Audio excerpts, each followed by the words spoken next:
it's like, hey, there's another route here. So with that, picked up. I can still remember the first two business books I've read. One was Gary Vaynerchuk's Crush It, Dude. and it was like his first book.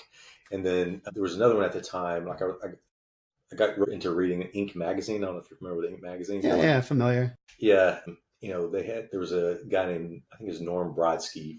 He wrote a segment in Inc. called Street Smarts, and then he wrote a book called Street Smarts as well. And so like I read those two books, and I was like, man, like this resonates. It's you don't have to be a genius or a tech guy or anything like that to start your own business. So like that's what kicked it off for me. It's like, hey, I'm not gonna go the corporate route. I'm going to do this.